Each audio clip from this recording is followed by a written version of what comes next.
Hi, this is Sue from Hanson's Garden Village again. Today I'm in green. I'm in the herb house.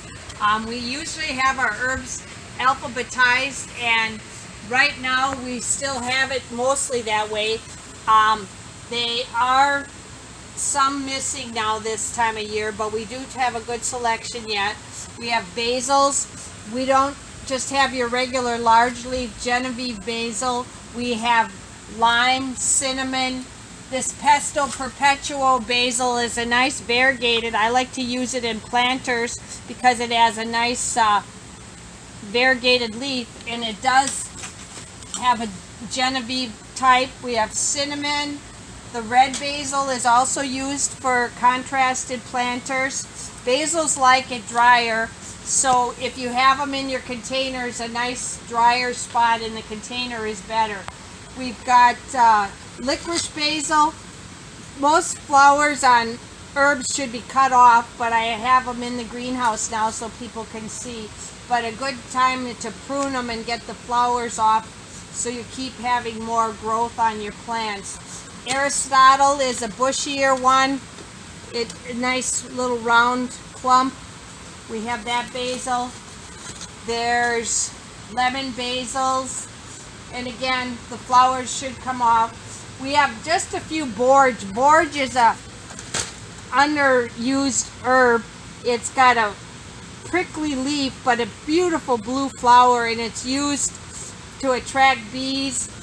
You could even use the blue flowers in your salads and your soups. It attracts the bees, which is great for gardens.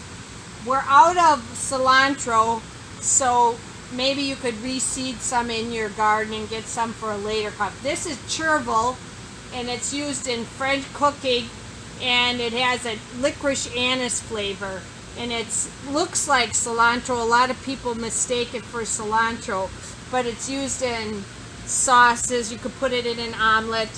Chives, once you get them going, you'll have tons of chives. My garlic chive selection is just down to a few plants right now. We'll have more for next spring, but the regular chives have a pink flower, and you can use the flowers as well as the stems in chives.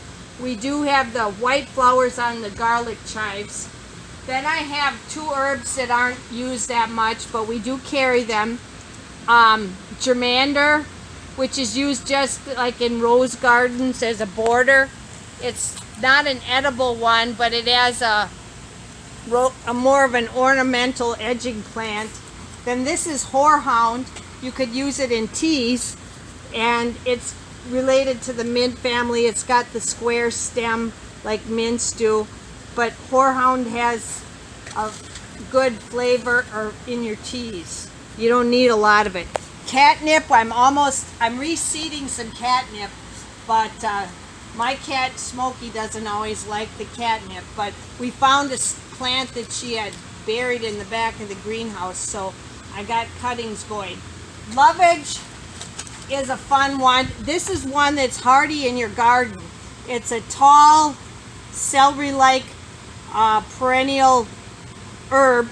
It has a hollow stem, which I always tell for all the good bartending Bloody Marys, the hollow stem makes a good straw, and you can use the leaves for your celery and your garnish in your Bloody Mary. Hyssop is a hardy perennial. It also has a pretty blue flower here. There's different kinds of hyssop. I know we have the native one here, but the bees also like it. It's more of a bitter tasting herb, and it's got a mint-like taste, but more of a bitter one. Lavender, it's the year of the lavender. 2020 was the National Garden Bureau's herb of the year. We couldn't keep enough of it in stock. We've carried different varieties.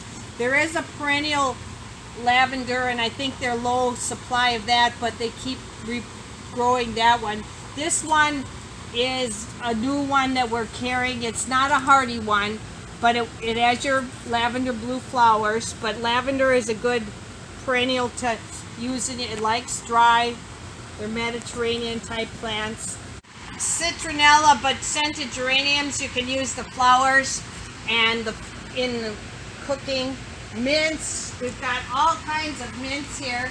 out of mojito mint right now, but strawberry is a good one. Kentucky Kernel. You can make your mojitos with any of the mints.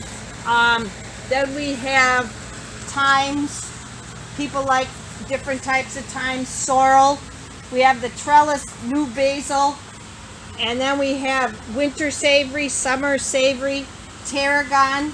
I have the French tarragon, not the Mexican. Rosemary, fennel. It's kind of a big plant in this pot, but it makes a bulb that we use. Rue is beautiful for bringing butterflies to your garden. Marjoram, some oreganos, golden ones shine in the garden or in your planters. Pineapple sage has a beautiful red flower that attracts hummingbirds.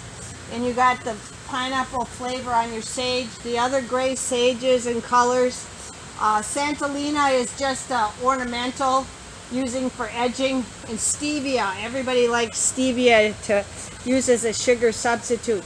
So we do have a lot of herbs. They're going to be 20% off starting Saturday, and some of our vegetables and some of the annuals will also be 20% off starting Saturday. We can have an actual group herb fest this year, so we'll miss talking. I love talking, but we'll postpone it and have it into video chats throughout the week. So stay tuned for the next video.